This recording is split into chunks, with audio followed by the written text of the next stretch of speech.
Number 10. Through the Roof. When Storm Eunice struck Europe in 2022, it happened with a devastating force. And while there were a lot of victims of this brutal storm, one victim suffered a rather unusual fate. A British citizen in Belgium died after the uncommon event. In the small Belgian town of Ypres, the strong winds blew into a waterway. The storm caught the 79-year-old man in a bad way. The wind picked him up, threw him off his boat, and he died from his injuries. But he wasn't the only one who suffered. As winds up to 80 miles an hour, 129 kilometers per hour, pounded Belgium, it knocked over a crane and it crashed through the roof of a hospital in the town of Tournai. Nobody died, but it was an extremely close call. The tip of the crane broke right through the roof and onto the top floor of the hospital. And in the nearby town of Menin, a young man was in critical condition after being hit by a tree branch. He had gone out for a run in the middle of the storm, only to take a branch to the head. 9 people died during the storm. 1 man in Belgium, 3 in the United Kingdom, 1 in Ireland, and 4 in the Netherlands. Number 9. Electrocuted at home. Tropical storm Eta came crashing into the Florida coast in late 2020. The first death connected to the tempest was a man that the storm electrocuted inside his own home. According to local news, it was about 5:45 a.m. in Bradenton Beach when the electrocution happened. This is near Tampa. The man was moving through his storage area, which was rapidly filling with water when he got hit by a lethal dose of electricity. The police say it was an accident and that one of his appliances was still running. He didn't realize it was on, was trying to save some of his belongings before they were soaked beyond repair, and the appliance zapped him. Thousands of volts of electricity zipped through his flooded storage room, and the man had nowhere to run. He didn't realize he had turned on the appliance because the water had already drowned it, and he couldn't see it. Utility workers had to turn the power off to the entire neighborhood before they could recover the unfortunate man's body. Plus, it injured one firefighter trying to access the area where the man was. Shocking, isn't it? Number 8. Failed storm chasers. 3 University of Oklahoma students studying meteorology died in a tragic car accident after intercepting a tornado. It wasn't a tornado that killed them, but a freak accident on their return trip from Kansas on April 29, 2022. According to the New York Times, the deceased are Nicholas Nair, Gavin Short, and Drake Brooks. They were traveling south on Interstate 35 when their truck hydroplaned. The heavy rain from the storm made the road slick, filled it with water, and they got swept out into the middle of the lanes. They then stalled there, right in the center of a busy highway, and a truck smashed into them. Rescue workers pronounced all 3 students, between 19 and 22, dead on the scene. The truck driver that hit them survived, and the wreck hospitalized him with minor injuries. This awful tragedy came as an enormous shock to the weather community, and of course to the families of the young victims. Founder and CEO of AccuWeather, Joel B. Myers, said in a statement how sad it is that such promising young lives were cut so short. It was extra horrible because they chased down the tornado on what was a dramatic interception, only to die at the hands of a rainy road. The most dangerous part of this storm chase was driving home. These 3 students are not the only ones to have died in traffic accidents, either before or after a storm chase. The same thing happened in 2017 to a trio of storm chasers near Spur, Texas. Number 7. Sucked into a tornado. In April 2011, Reginald Epps of Alabama watched in terror as a tornado sucked his 8-year-old son into its path. But don't worry, the kid survived. It left their house in ruins, nothing but a pile of trash and rubble. And even though the tornado sucked the kid into its mouth, he miraculously walked away. According to Reginald, the tornado lifted his son, Reginald Jr., off the top bunk of his bed into the black, swirling darkness. Reginald had just been reaching for his son to grab him and pull him to safety when the tornado beat him to the punch. He reached, the tornado pulled the boy from his grasp, and the walls crumbled around him like paper. That was it. The boy was up and away, off into the storm. Reginald said it was like someone had him on a string and yanked him away just as his fingertips nearly touched the boy. Not knowing what else to do, the Alabama father threw himself over his other child, 6-year-old James Peter, while his wife was busy shielding their other child. It was a tense few moments, with both parents acting as anchors to keep their kids from being sucked into the storm as rain fell on them in sheets. It was a nightmare that ended with a miracle. When the storm subsided, Reginald looked up and saw the silhouette of a shadowy figure walking to him across the debris. It was his son, who the tornado had picked up, threw around like a rag doll, and then dropped him back almost where it all started. He had a small gash on his neck and a few bumps on his head, but no major injuries. The boy said it felt like he had been floating in the air, then just slowly floated back down until his feet touched solid ground. He was in a lot better shape than his father, who suffered a collapsed left lung shielding his other child. Maybe angels do fly. Number 6. Stuck in a storm shelter. A woman got stuck in her tornado shelter for 3 days back in 2012 and thought she was going to die. Her name is Debbie Height, and in 2014, she sued the maker of her tornado shelter for nearly causing her slow and agonizing death.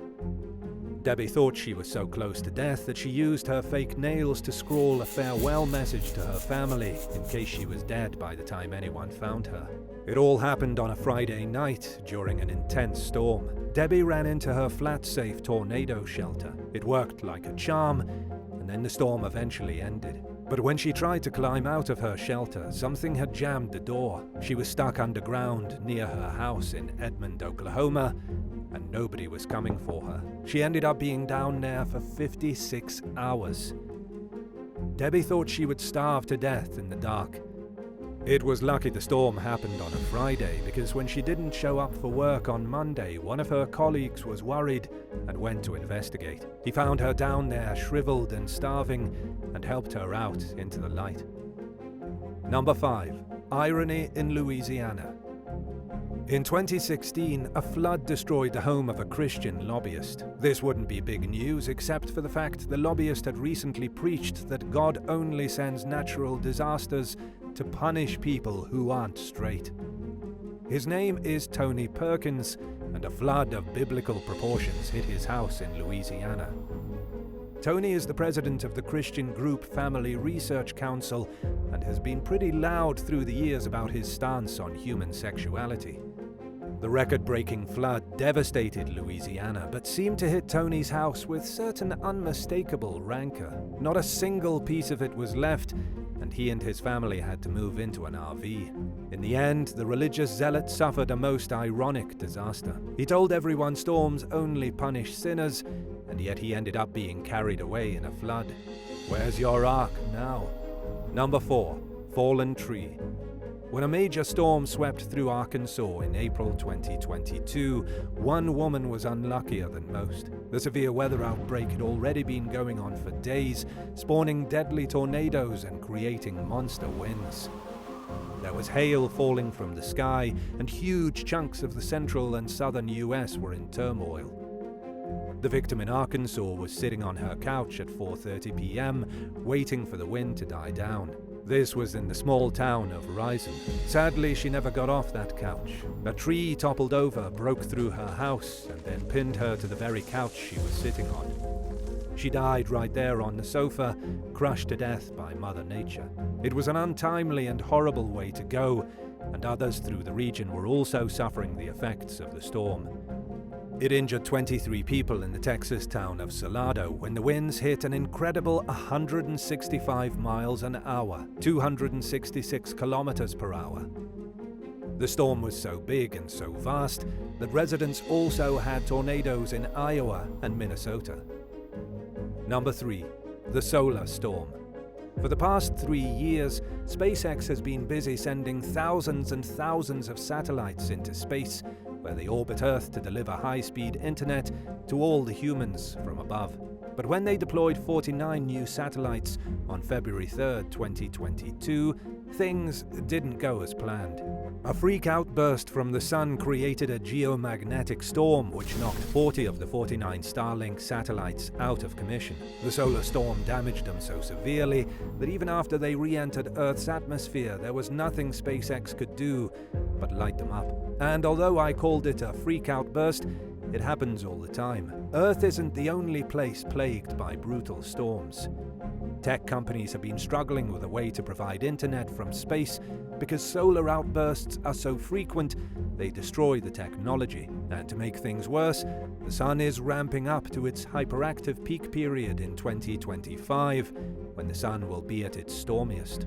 According to Hugh Lewis, an expert in this field from the University of Southampton, there is probably an extreme event coming. A solar storm, or solar scream, could wipe out all of SpaceX's satellites and any other technology orbiting the planet, about 130 miles, 239 kilometers up. Number 2. Struck by lightning. John Moberg and his daughter Ashley are huge Yankees fans. They traveled to Tampa from Elmhurst, Illinois to watch a preseason baseball game between the New York Yankees and the Atlanta Braves. After a long time of being stuck at home base because of the pandemic, it was the perfect way to embrace 2022. Unfortunately, things didn't go quite as planned. When they sat down to watch the game, a storm was brewing overhead. By the 6th inning, the rain was so intense the game had to be stopped. Father and daughter had no reason to stick around, so they went to check out a souvenir shop. They bought some trinkets, then went back to their vehicle. The problem started when they couldn't find their car. It was raining cats and dogs. Cars jammed the lot, and the duo waited underneath a tree to take shelter. As you may already know, underneath a tree is probably the worst place to hide during a thunderstorm. There was a bright flash from the sky, a deafening boom, and Ashley saw her father flying through the air like a rag doll. But it was weird because she was also flying through the air. A lightning bolt came down and zapped them both, sending them sprawling across the asphalt. It knocked John unconscious, but Ashley was aware the whole time. Luckily, the pair didn't get hit by a direct strike. For whatever crazy reason, the lightning bolt struck right between them with a force so intense it knocked the shoes off Ashley's feet. When John woke up, he thought he had had a stroke. John stayed in the hospital for a few days while he healed from a broken cheekbone. Ashley had burns all over her neck, but was otherwise totally okay. Number 1. Dallas crane collapse. When storms pummeled the Dallas area in June 2019, a terrifying disaster happened. A freak accident killed a young woman and injured 5 others when a crane fell onto an old East Dallas apartment building. These people had been in their homes minding their own business on a Sunday afternoon. They were waiting for the storm to pass when the intense winds knocked over the enormous piece of machinery. It crashed into the east side of the building like a giant's hammer, crushing all it touched. Authorities identified the woman as 29-year-old Kirsten Simone Smith. First responders pulled her out of the building, but unfortunately she passed away at the hospital shortly after. The mayhem hospitalized 5 others, with 2 of them in critical condition. As for the crane, it fell from the construction site next door. It completely collapsed from the storm winds, crumbling into the apartments and the parking garage. The damage it did to the parking garage was shocking. The crane punched a hole through the center of the garage, damaging dozens of cars and creating a kind of sinkhole of twisted metal. And to make things even scarier, winds reached about 70 miles an hour, 113 kilometers per hour during the storm.